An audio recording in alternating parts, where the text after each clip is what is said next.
Signal is a nonprofit because if we were a for-profit, we would be pushed to make profit in an industry where making profit is diametrically opposed to privacy.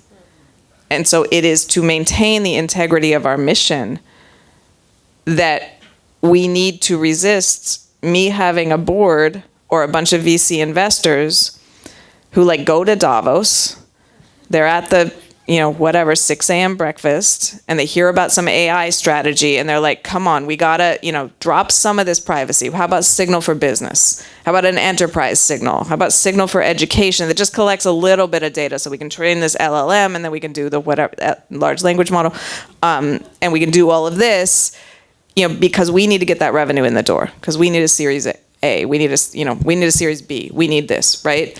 So the nonprofit structure is not a virtuous, it's a pain to operate as a nonprofit as an at-scale global tech platform. It's really hard. But it is a protective layer that allows us to actually honor our mission and do real innovation in an industry where almost no innovation happens, right? To actually think through how do we solve problems of privacy and rewrite the stack so we can do what is default surveillance in a privacy-preserving manner, and then as like a keystone species in the tech ecosystem, hold that bar, even though there's very little incentive for others to do so.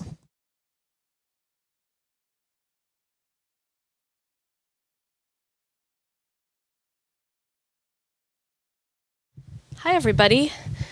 Welcome to the American Library in Paris. I'm Rachel Donadio. I'm the curator of cultural programs here, and it is a great honor and a pleasure to have Meredith Whittaker, the president of the Signal Foundation, here with us this evening, along with Stéphane Eloise Gras, who will be co-moderating with me this evening. We will be in conversation for about 45 minutes, and then we're going to open it up to questions from you in the audience.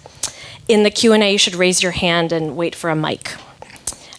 I will now introduce our speakers. Meredith Whittaker is Signal's president and a member of the Signal Foundation Board of Directors. She has over 17 years of experience in tech, spanning industry, academia, and government. Before joining Signal as president, she was Minderoo Research Professor at NYU and served as the faculty director of the AI Now Institute, which she co-founded.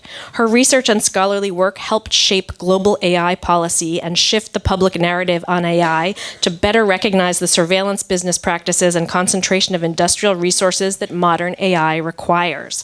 Prior to NYU, she worked at Google for over a decade, where she led product and engineering teams, founded Google's Open Research Group, and co-founded MLab, a globally distributed network measurement platform that now provides the world's largest source of open data on internet performance. She was one of the core organizers pushing back against the company's insufficient response to concerns about AI and its harms, and was a central organizer of the Google Walkout.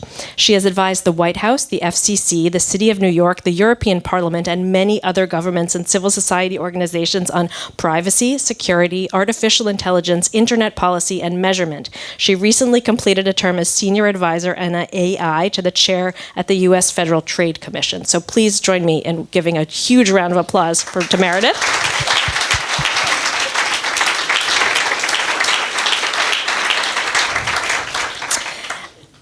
Our co-moderator is Stéphane Eloise Gras, who's a researcher and entrepreneur specializing in the geoeconomics of AI. She's an assistant professor at CNAM Paris. She explores AI technologies through the lens of software and critical data studies. She also serves on the board of Probal, an AI company. And she has led initiatives at the intersection of innovation, research, education, and emerging markets. As CEO of Digital Africa, she oversaw a $130 million initiative supporting African startups. She's also co-founded Africa for Tech and led Open Classroom strategic expansion in Africa. Her doctoral research traced the rise of AI through a music recommendation algorithm acquired by Spotify, and she teaches at CNAM, SNAM, Sciences Po, NYU, and the Sorbonne, and is currently writing a book on the geoeconomics of AI, describing LLMs as belief-making machines. So a big round of applause also for Stéphane. Okay. Thank you. Without further ado, how many of you regularly use Signal? Okay, all right. Well, that is good to know. Maybe more of you will after this conversation. Meredith, I think we should open up with a really basic question, which is, why should we be worried about privacy? How do we define it? And really, what sets Signal apart from other apps in this perspective, from this perspective?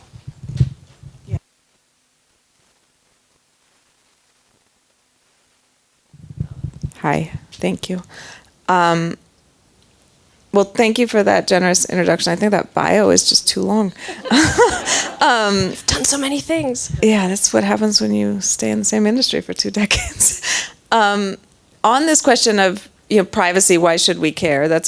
I get that question a lot, and I think it's it speaks to our kind of lack of a good definition of privacy that we continue to have to ask that question in a world where the collateral harms are so clear, right? Of the business model built on surveillance, of the aggregation of data and information, of the claim by the tech industry that they know us better than we know ourselves, that they know us better than our communities, than that they are the right way to know our world. So, there's something there around how we're defining privacy that it continually escapes our grasp as to why it's important, right?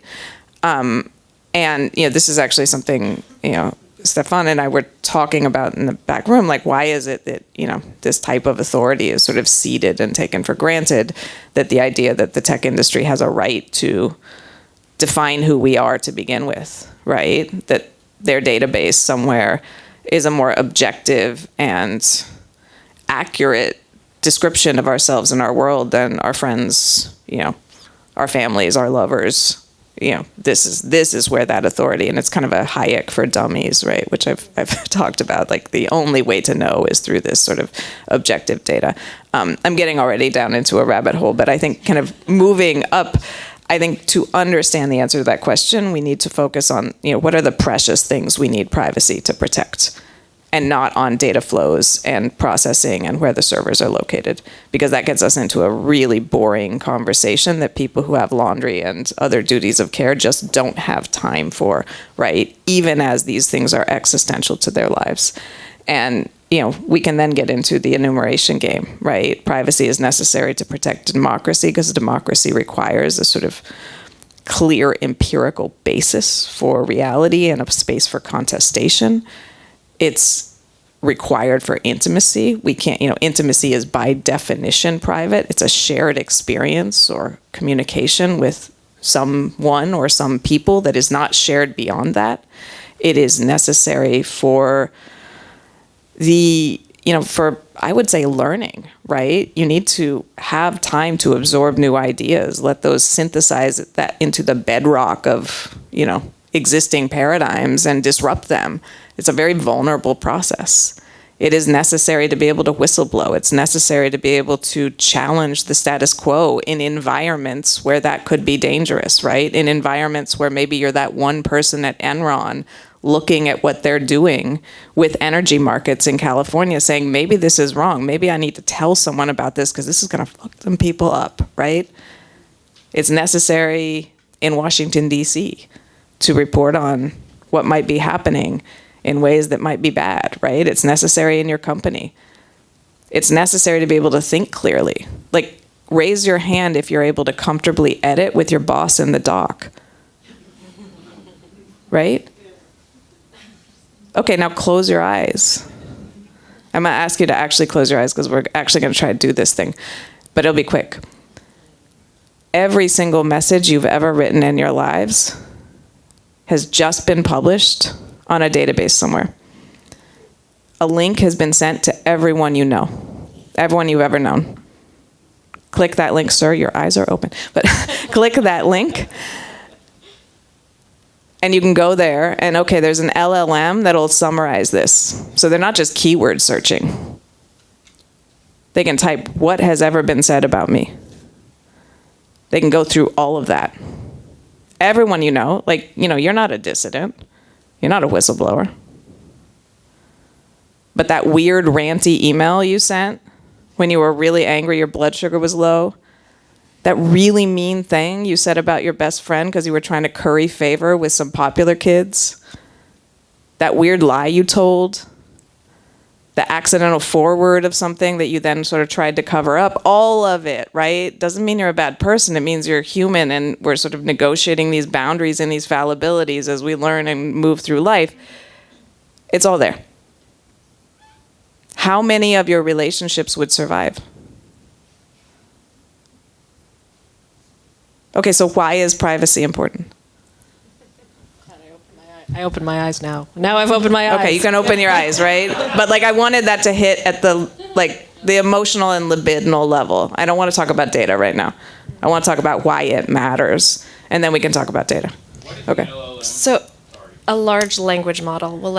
It's a fancy type of AI. It's big, but I will request, sir, and everyone else, that we raise our hands for question, because it can be disruptive to have them just yelled out like that in the flow of a conversation like this. So thank you.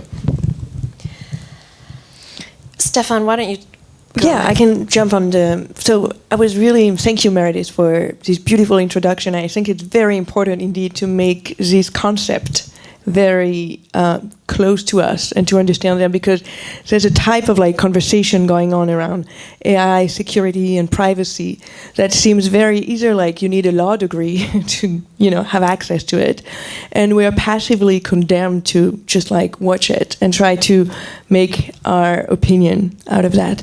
I want to ask you though something very specific, because this is something that Signal is very much identified with, which is regarding the backdoors controversies and why, and also specifically because in France we almost passed a law a couple of weeks ago, that would have allowed backdoors in encrypted messaging.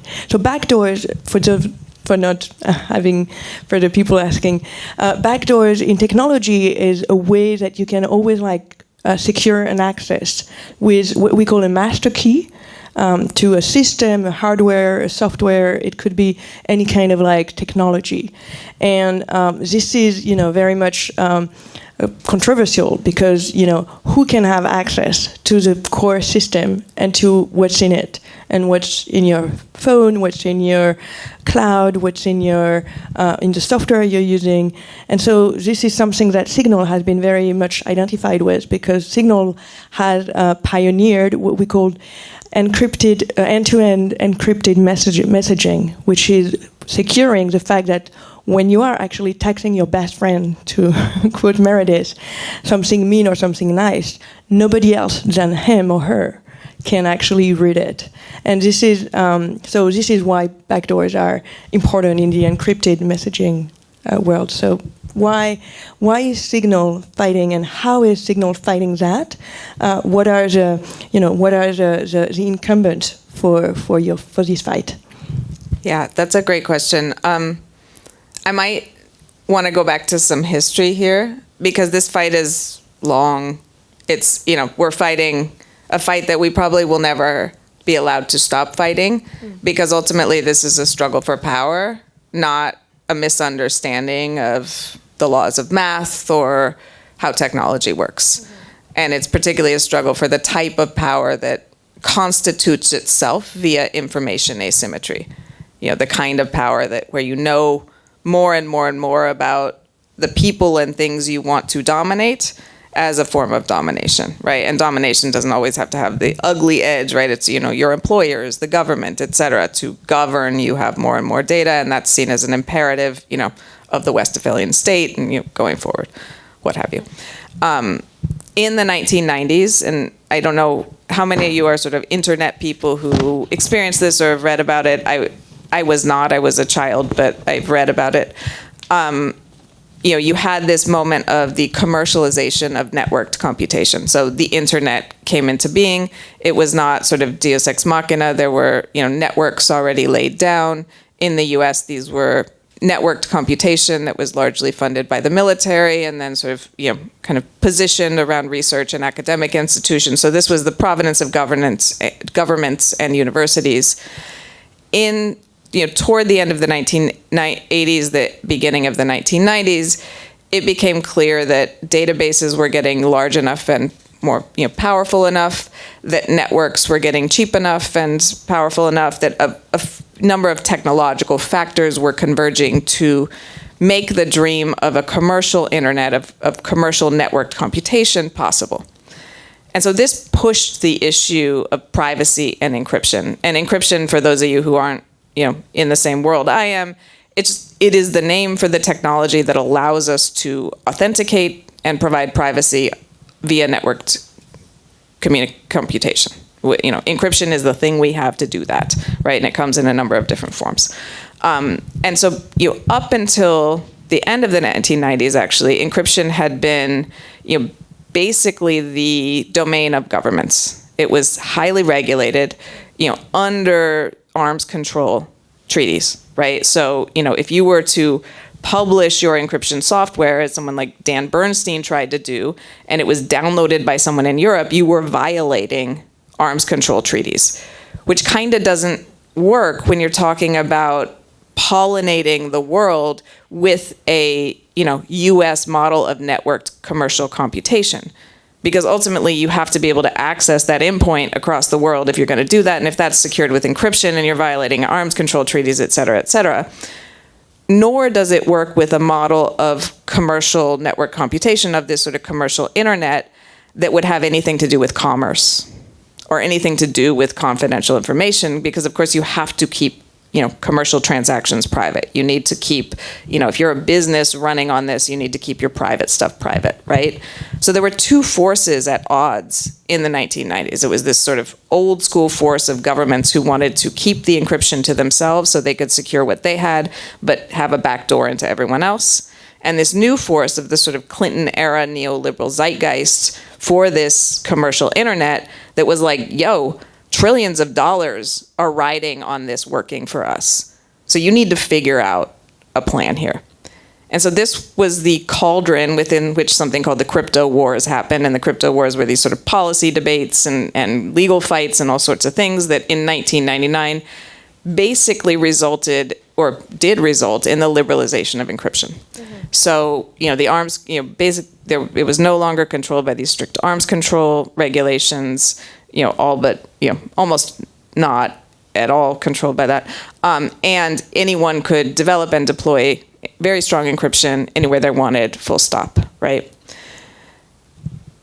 This, so we kind of ended that, but there was then this persistent desire to create backdoors, so to ultimately undermine the encryption that was out there, not by regulatory decree, but through, different laws, or the desire to continually undermine encryption persisted past the 1990s as a business model that was built on mass surveillance, kind of metastasized. And the truth about undermining encryption is either it is undermined for everyone. So a backdoor, it undermines your best friend and it undermines your worst enemy, or it works for everyone, which means it protects your worst enemy. And that's just the mathematical reality of encryption. I'll stop there because there's a lot more. But if I may just wrap up, and also it's interesting because we have this conception of legitimate surveillance. Who is in charge? Who can be in charge of actually watch us out? Usually it depends on history. It depends on different countries, and in France we have a certain way to think of state surveillance, which is very different from the US. And what I find interesting is that with the backdoor controversy, you globalize that discussion, you globalize that question, and you bring a sort of universal claim to the question of privacy that we were relating earlier. And so that's interesting because what's happening right now in the US, from what we see, is that usually people who would be against state surveillance would be libertarians, those people who believe that everything has to be based on personal freedom and individuals' freedom. And state surveillance would be fight back by these people. And those same people who are fighting and who are hardcore libertarians like Elon Musk or Peter Thiel are now in charge of one of what's becoming a very authoritarian state. So I think that's interesting, and I would love to hear your voice on this, which is how do we, how does this, first, did you see this shift happening, so we were mentioning the 80s and the 90s and the sort of like pragmatic realpolitik that happened. And would you say that there's a shift now, another shift happening, that blurred the fault lines for understanding tech and policy? And to what extent, how does this impact, global organization like Signal? Yeah. I don't... Ultimately, Signal is not a political actor. We're a platform that does one thing, and we do it really, really well, and we stay in our lane, which is uncommon in tech, I know. We provide the gold standard for secure communications, and we are open source, we are verifiable, we are, and that's the thing we do. People want us to do something else, no, we do that. And so I think, when I talk about this sort of, the fluxes and changes in tech, I've been in tech almost 20 years. It's changed a lot, and ideological consistency has never been one of the strong suits of its, its godheads, right? Like I don't even know that I would characterize all of this in the same way. I don't know that you ask one libertarian what their views is, it would map to another libertarian's, it's a hodgepodge. So what I will say is, there's a whole debate at the kind of early internet. You can look at like John Perry Barlow's, what was it called? This Declaration of Independence in Cyberspace, or these other things that was sort of presaging and celebrating this idea of the end of sovereignty, the end of the nation state, and the sort of growth of this borderless, amorphous, freedom-loving thing called cyberspace, right? And so that zeitgeist has been around for a while. Now the ideas that, the idea that would sort of lead to kind of universal liberation has obviously like tarnished pretty badly since then. The idea that somehow cyberspace was ephemeral and not tethered to the material reality of who paid the electric bills for the data centers, who was actually in charge of updating the software running on those servers, all of that was, has come home to haunt that vision pretty significantly. But when it does come to things like encryption, like these, promises of privacy, these all really are all or nothing in some sense, right? And, when we're talking about network systems. So I can't have encryption and talk to you if you don't have encryption. And if you live in France and I live in California, that remains true. If I move to Barbados, that remains true. The system needs to be consistent, it needs to be interoperable, it needs to be running the same standards and the same, software, or it will not work to purpose. And that, in a sense, what we're talking about when we ask these questions is a core struggle of governance, a core struggle of this sort of, I think, persistence of the nation state as a sovereign form in the face of a type of power and a type of sort of both diffuse and concentrated power that does operate through these networked infrastructures and that does claim authority based on its sort of operational capacity through these infrastructures. So did that get at your question? Yes, absolutely. And I want to ask you, because we mentioned that before, to tell us and tell the audience a little bit about Salt Typhoon. Because I think that's a very good example of like what are all the paradoxes that exist inside, backdoors and the possibility to have backdoors. Yeah. How many people are familiar with Salt Typhoon? Usually it's almost no one, and so congratulations on the few. And it's almost no one because it wasn't widely reported, even though it was fairly catastrophic. But it's a very good example of this sort of, what I've called the magical thinking at the heart of this desire to, have privacy and encryption for me that many governments have. Our intelligence services should have it. Our politicians should have it. but not for thee. The bad guys should not have it, right? And we want some magical key. I think James Comey in 2015 called it a golden key. We don't want a backdoor. We want a golden key. So, it almost does take on the shape of actual magical thinking, like wizard hats and stuff. And Salt Typhoon was revealed at the end of 2024 as a catastrophic exploitation of interception points or backdoors in the U.S. telecommunications infrastructure. And these are, interception points, so, government access to communications that were mandated by the U.S. government, because they wanted to get to the bad guys and bad things would happen if they didn't. Now, it looks like Chinese, it was hackers affiliated with the Chinese state that exploited these.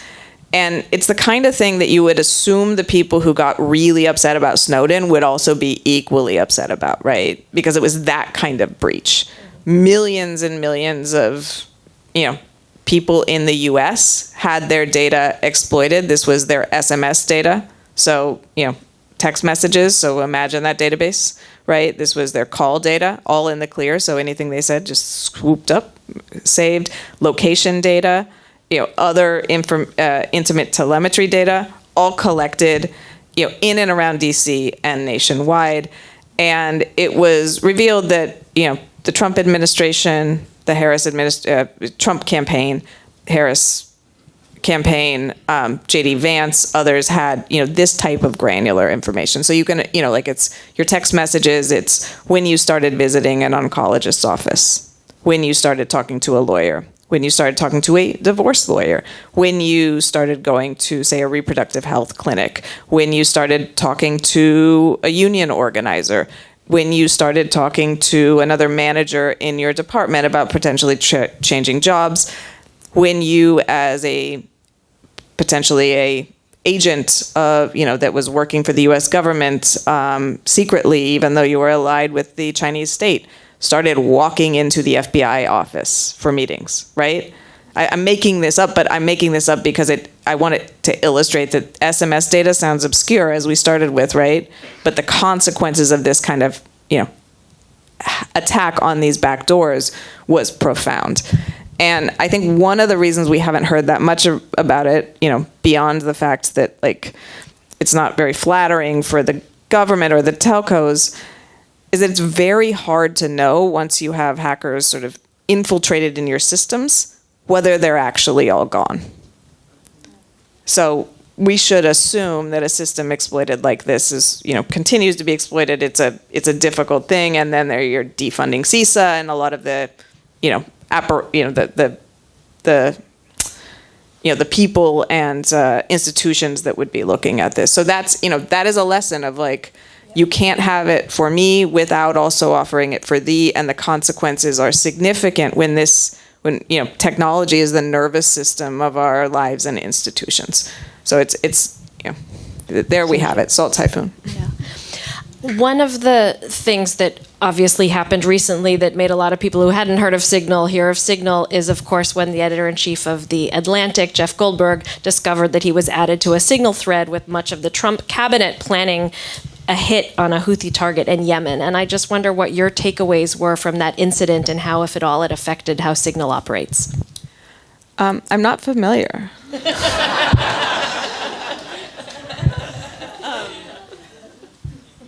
I mean, I had to read the article twice. I didn't, it was a soap opera. It was a soap opera. It was a wild soap opera. What I didn't expect was that Signal would become a main character, right?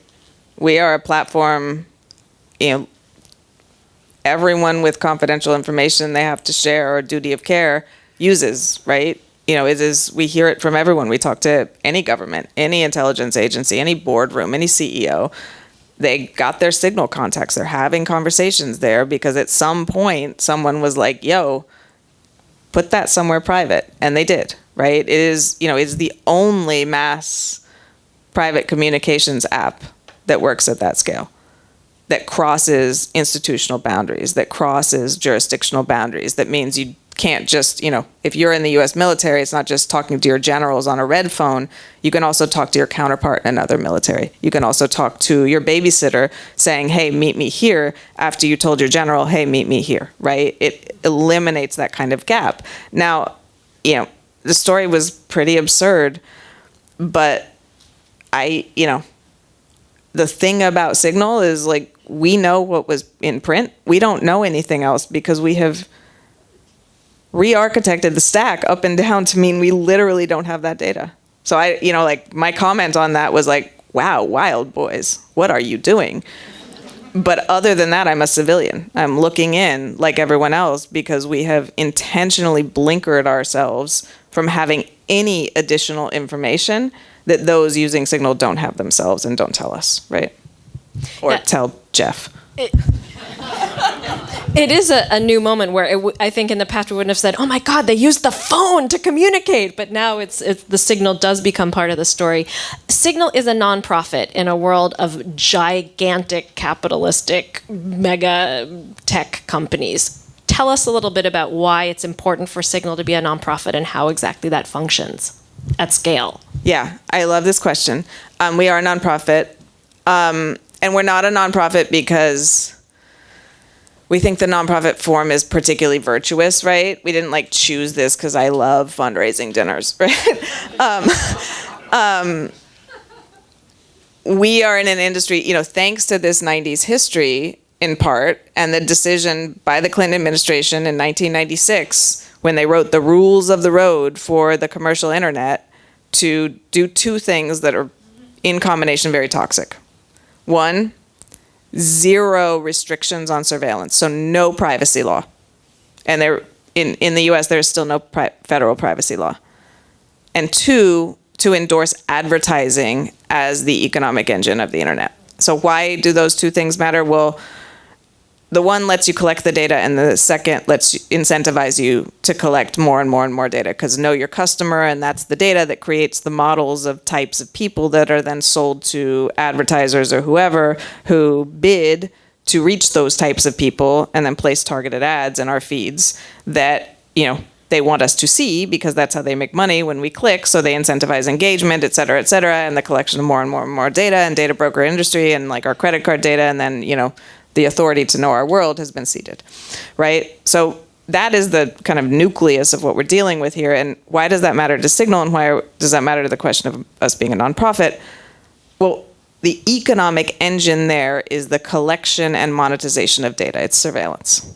So either you collect and monetize it, or you build goods and services to do that. And yes, AI is built on top of this, right? They only realized these old deep learning algorithms worked when they combine them with all this surveillance data. And they were like, oh, the 1980s has something to teach the 2010s, because now we can do this for optimus seeking in a way we never could before the surveillance was in place. So anyway, Signal is a nonprofit because if we were a for-profit, we would be pushed to make profit in an industry where making profit is diametrically opposed to privacy. And so it is to maintain the integrity of our mission that we need to resist me having a board or a bunch of VC investors who go to Davos. They're at the, 6 a.m. breakfast, and they hear about some AI strategy, and they're like, come on, we gotta, drop some of this privacy. How about Signal for business? How about an enterprise Signal? How about Signal for education that just collects a little bit of data so we can train this LLM, and then we can do the large language model, and we can do all of this. Because we need to get that revenue in the door, because we need a Series A, we need a Series B, we need this, right? So the nonprofit structure is not a virtuous, it's a pain to operate as a nonprofit as an at-scale global tech platform.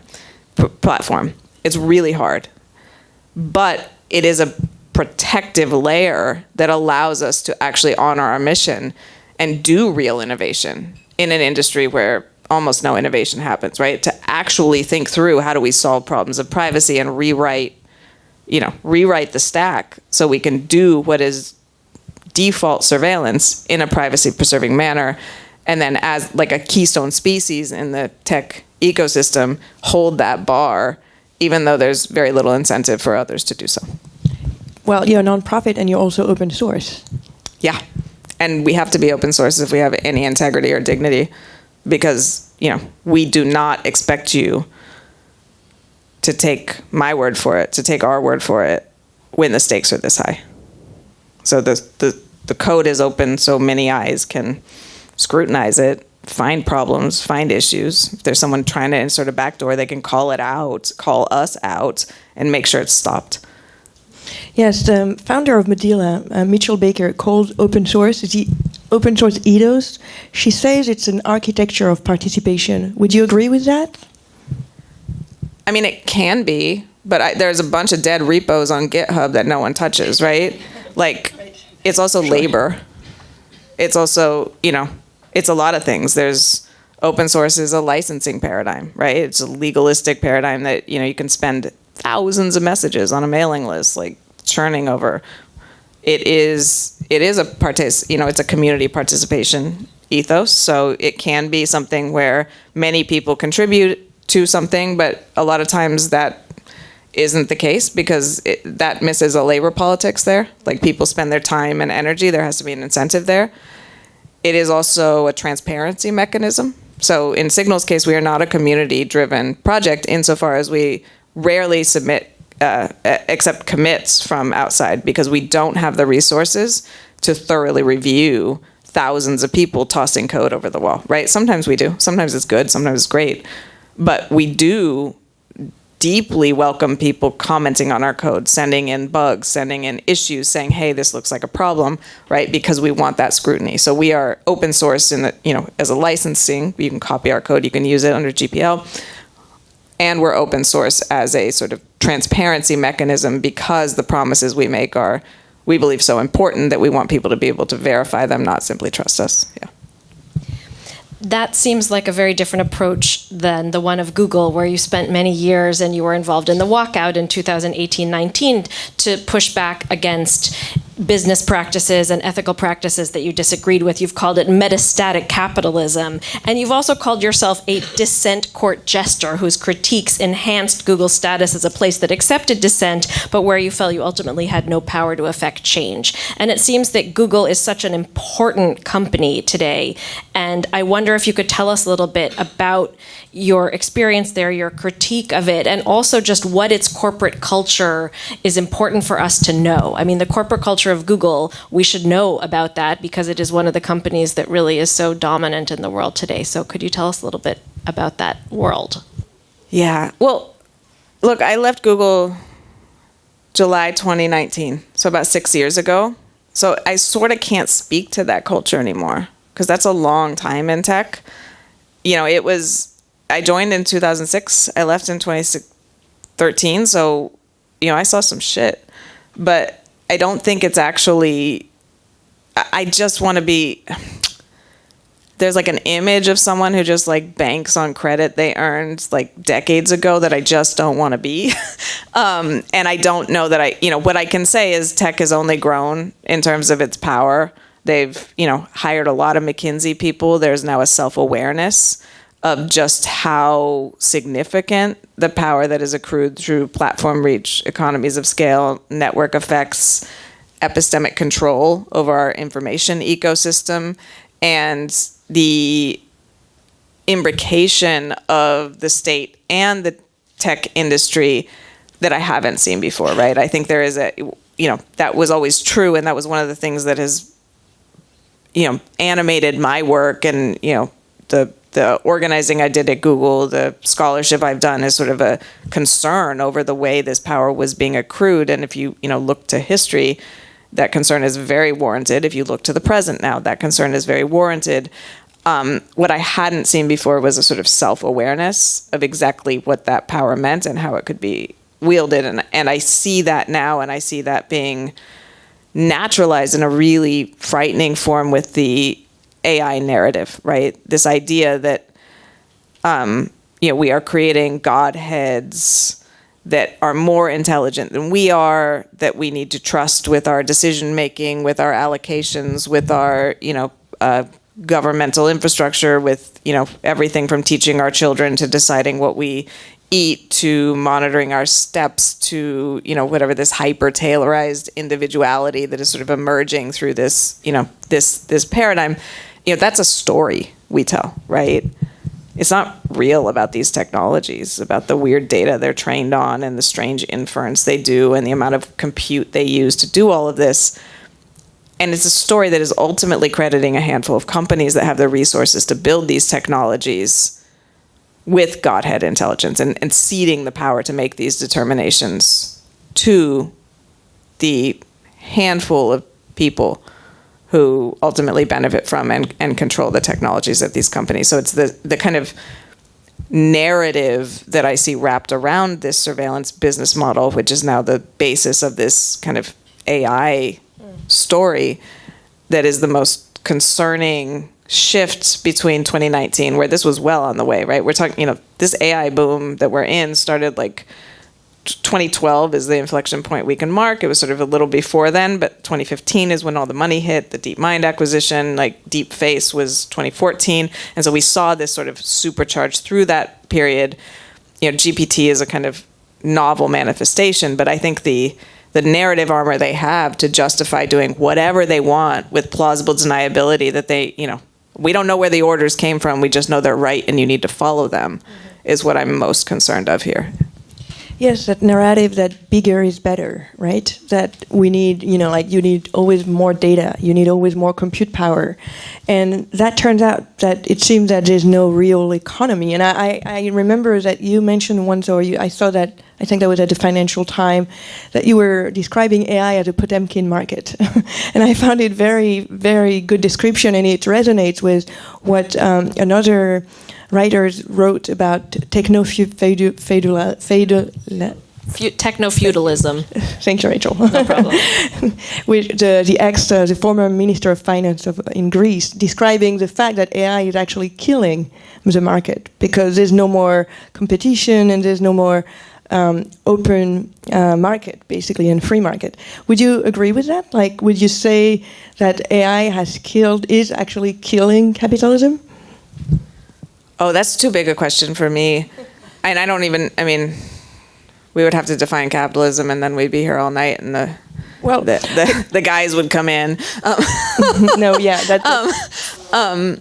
I think, I think AI is concentrating power in the hands of a handful of companies, right? The thing we're calling AI now, and I'm doing some backbends here to like denaturalize the idea that AI even is a thing, right? These, large probabilistic models that are integrated into systems that require huge amounts of compute, which is only basically in the hands of large cloud companies, which, 3 have 70% of the market share in the world, Amazon, Google, Microsoft. It requires huge amounts of compute, eye-wateringly expensive. This is the sort of trillions of dollars that Sam goes up on stage and talks about. Huge amounts of data. Again, this is sort of the collateral from that surveillance business model. You got to collect it, you got to maintain it, you got to process it, and only a handful of companies have the platforms or reach or sort of, sensor networks to collect that data. Even Amazon is nervous about not having enough data, right?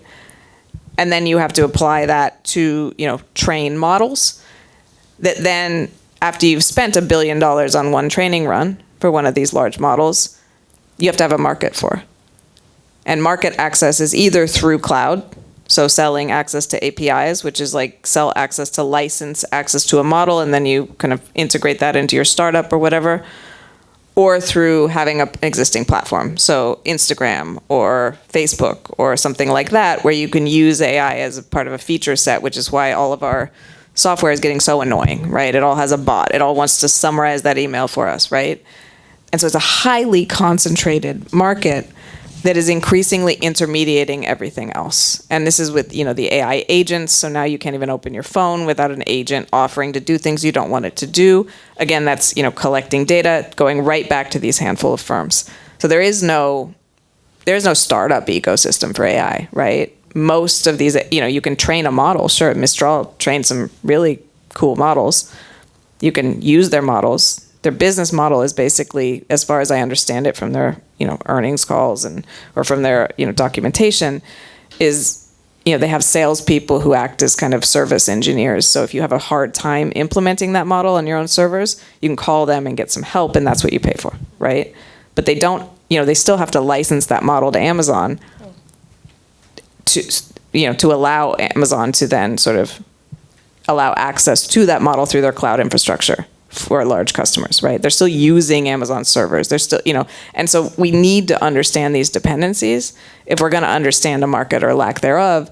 And then we need to understand the type of power we're ceding to AI. This is not a magical genie bot. This is a probabilistic system that cannot know anything not in its normal distribution, and most of the data that's trained on is kind of trashy and needs to be adjusted and cajoled and kind of filtered into some usable shape by thousands and thousands and thousands of generally low-paid precarious workers who are, once the model is trained, have to kind of nudge it into compliance with sort of consumer and business norms so it doesn't spit out offensive or flatly incorrect things, so you can have your salespeople go in front of a small, medium-sized enterprise and say, this is suitable for use, right? So it's corporate power and corporate monopolies, but as you said, it's also epistemic authority. And I'd like to dig a little bit more into that. When I was doing my PhD about 10 years ago, I was looking at algorithms, and I studied an algorithm that was acquired by Spotify. And I looked at it and I described it as a taste-making machine, which is actually very funny because a couple of weeks ago, Zuckerberg gave an interview or in a podcast where he was describing the fact that, the new AI bot at Meta would help any American to get more than 3 friends and that they would replace their friends. And he described himself, Mark Zuckerberg, as the general tastemakers, which is very authoritarian, but I was very shocked to hear that in his mouth, to hear that level of, authority. And so that, in my opinion, but I'd love to hear you, Meredith, on that, we shifted from those taste-making and all these algorithms that would recommend us what to eat, what to buy, what to listen to, what to read. And now with LLMs, with large language models and generative AI in general, we are shifting to what I call a belief-making machines, which, is very different, but at the core of that, I hear that, there's still this question of epistemic authority. Epistemic authority would be, who can actually decide on truth and knowledge and science, just to, drop those big concepts. So would you agree with that? And what are, what's next? How do we fight that back? Yeah. I mean, this is why I can't wait to engage more with your work, because we had this brief conversation. I was like, oh my God, we're thinking along the same lines. Epistemic authority is sort of a concept I've been, toying around with for a number of years, and I'm actually set to publish something. I in December. I said in a few weeks, so, but soon. That kind of engages this as, ultimately a privacy worth fighting for needs to reject epistemic authority. So it needs to start before data. It needs to say, do you have the right to make data that reflects me at all? And if so, why? Question the methodology, question the power relationships. And so this is sort of the core to that thesis and this sort of work that I'm thinking through. Because once data is made, epistemic authority has already been ceded, right? Once you get to say where I was, who I am, what my tastes are, what I'm likely to do, I have ceded authority to know me to you, and you are the arbiter of that knowledge. And this theorizing comes out of the fact that I learned a lot of my technical chops doing measurement, and I was building large-scale measurement systems for network measurements. So the lowest levels of the stack. This was layer 2 and 3 for y'all old net heads. And we're doing things like, we're trying to create a benchmark for internet performance that could sort of serve globally, right? And it seemed easy, and it was really, really hard, and it's really fraught. And so, it's things like TCP round trip time, right? Which is meaningless, but basically it sort of indicates how fast is your internet, right? And this was a big question. And I was constantly struggling with these sort of, ultimately they were almost, they were certainly subjective questions, sometimes philosophical questions of like, how do we can we be assured that this artifact collected in some version of Linux and their TCP dump library is an accurate reflection of a reality out there? Oh fuck, we have like kernel panic, we have all this stuff. Oh my god, the space between the switch and the router is corrupted, there's a mouse in the cage, like all of this stuff is constantly intruding on my beautiful relational database, right? It does not hold. And so I was sensitized to the ultimately the subjectivity and the sort of authorship of data. It's always answering somebody's question from some perspective. In this case, the perspective was, Google wanted to force the carriers to accept net neutrality that would allow them to, cheaply ride on those pipes. And so I was conscripted into that with a lot of lofty language around sort of free speech and open access and the history of, Western Union refusing to deliver telegrams to political candidates they didn't, support, all of this, right? But ultimately I was conscripted in that project without really knowing, and I was in the business of making data. And that was a messy business. And that was a messy business at this low technical, seemingly objective level. So then you catapult me up to AI, around 2012, 2013, when this stuff started getting popular at Google. And I was like, wait, what are you doing with data? And what is your data? And so I had a real sensitivity to this, the fallibility, the subjectivity of data, and to the fact that even at this low level in this open source project at, fairly low stakes, I was fighting for authority against others' methodologies, against the way that other people wanted the world to be seen so they could control it in a certain way. And so epistemic authority. Thank you.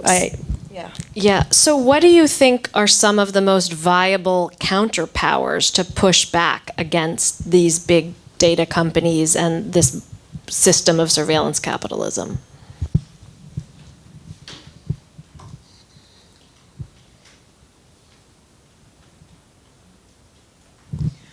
I don't know exactly right now. I know historically what the type of counterpowers against concentrated power have been.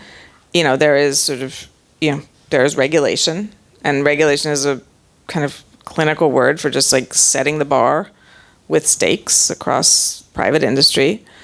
There is sort of mass uprising.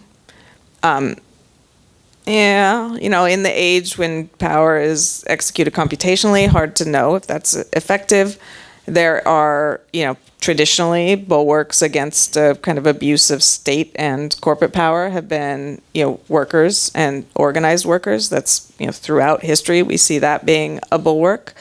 I think given the global nature of these infrastructures, there's an interesting question here that is it is not presaged in history that I don't exactly know the answer to, but there's something along the lines of this, right? If these infrastructures controlled by a handful of people touch everything in some way or another, so it's touching your local clinic, it's touching your local school, it's touching your government, it is, your information ecosystem, and all of that tracks back to a handful of actors, there's a way that is a map of common cause that we haven't had in the past, right?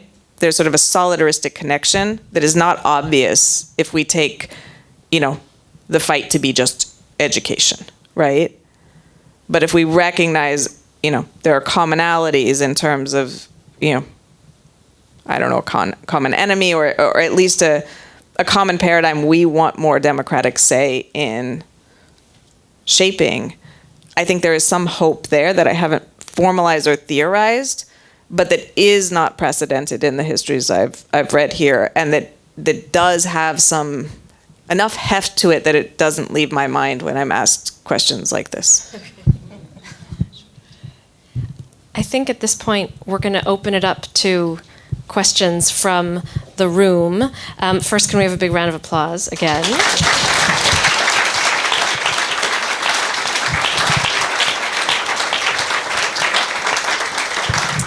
Someone will come around with a mic. Yes, and we have time for maybe just one or two questions. So if you could keep your questions nice and short. One in here. Okay. Thank you so much for your time this evening. I do have a very quick question. You touched upon why it's important to remain a nonprofit, but we didn't really delve into how. Is Signal exclusively functioning on donations and grants, or is there another approach that perhaps we're not aware of in order to avoid using data mining, et cetera? Thank you. Great question. We are right now exclusively funded by donations. We've taken a handful of grants, but we don't do restricted funding. And it's about 30% small donors. So anyone who uses the app will see an unobtrusive donate to Signal notice. Sometimes you can go into settings, donate to Signal, donate. And then about 70% large donors. Largely it's, from people who have made their wealth in tech and thus have a blood level understanding of the dangers of that apparatus. We are exploring revenue generating options. We'll be launching a freemium feature in the future. But again, we don't, we want to be very careful that we're not gating access to Signal and the fundamental right to private communications on your ability to pay. So we're very careful with those steps. Thanks. Another question? You want to pick? Yeah. Thank you for sharing your time and your views. My question is on decentralized systems and if we can trust on them to have a more private and more, let's say, not less people seeing on that, sharing, using decentralized system, basically. Yeah.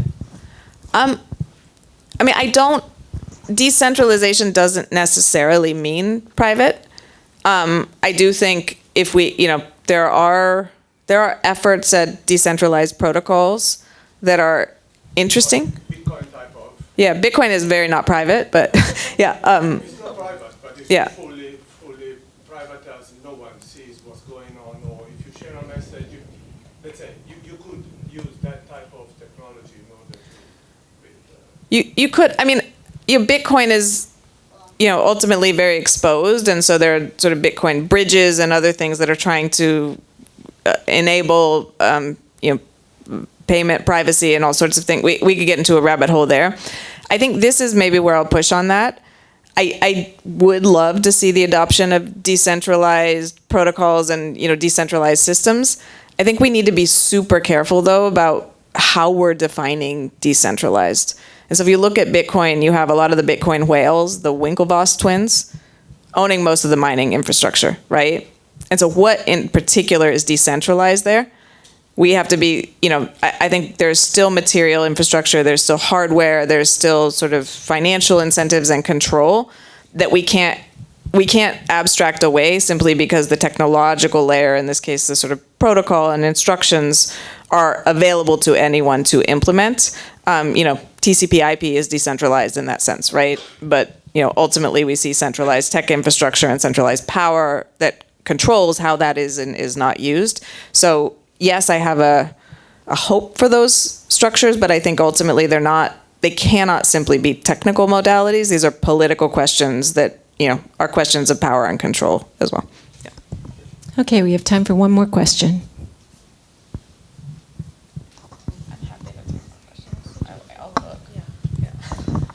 Thank you already for such clear questions on such complex issues. To come back to the gnarly one of that epistemic authority, I kind of wonder if you can put a finger, if you have a view on where we are, like collectively as individuals, as consumers, as mostly market economies, on having already ceded a lot of that epistemic authority, and can we get it back, or are we inevitably headed towards a place where the reality is no longer something that reflects reality as we thought we knew it?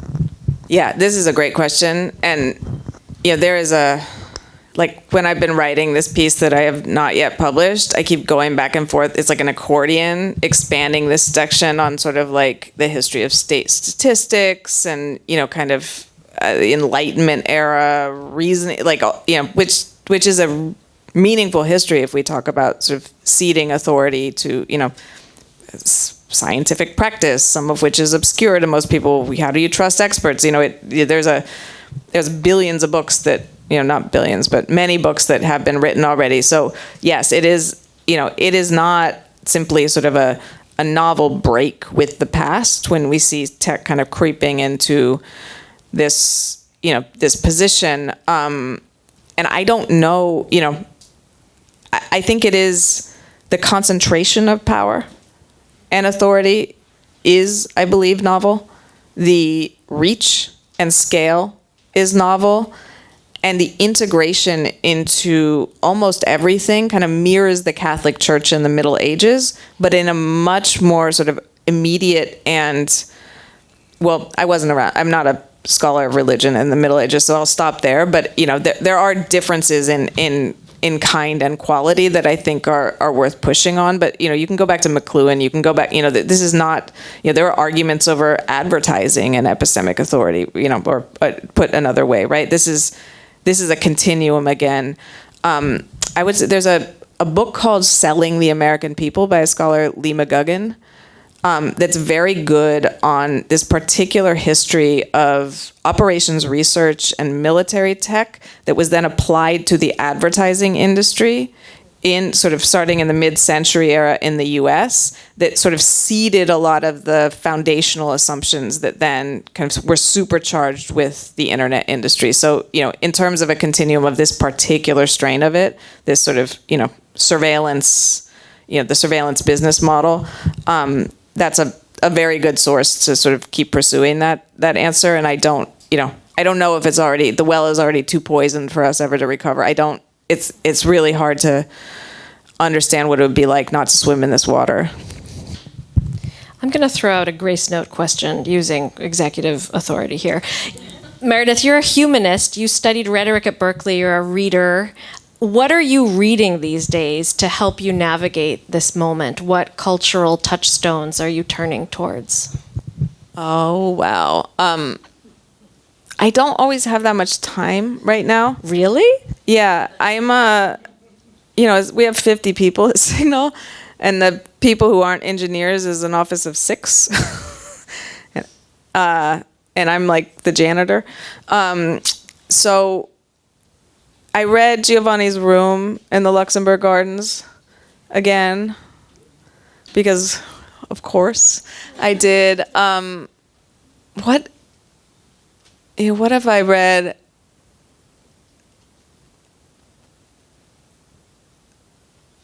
I think a lot of times what happens, and in writing this recent piece that is sort of a little bit more, it draws on philosophy and literature, what would happen is I'm sort of writing through it and I'm kind of theorizing epistemic authority and kind of trying to really get into the meat of some of these questions. And then something from my past, like, literary reading would sort of pop up, like there was a synapse that hadn't fired in years that suddenly I would be like, oh, I remember this thing Proust said, right? And it would be almost like a friend coming to visit when I was like looking for a referent I couldn't find. And it would like lead me to a place where I could grapple with a thing that the sort of technocratic and legal and, literature that I'm involved in wasn't satisfying, right? And so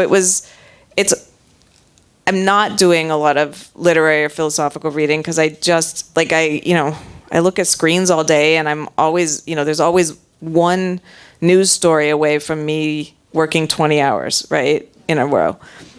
But it's like I have this sort of, all these little friends that I made along the way, and they are genuinely helpful in, like, breaking through the staleness of a lot of this debate and reminding me, like, a lot of this is rehashed history and there is a history here. And a lot of this has been, like, said better by people in totally different contexts, so I can, like, draw on that. And then I read Anti-Oedipus over the summer for my sins, so that's kind of that, I guess, yeah. Amazing.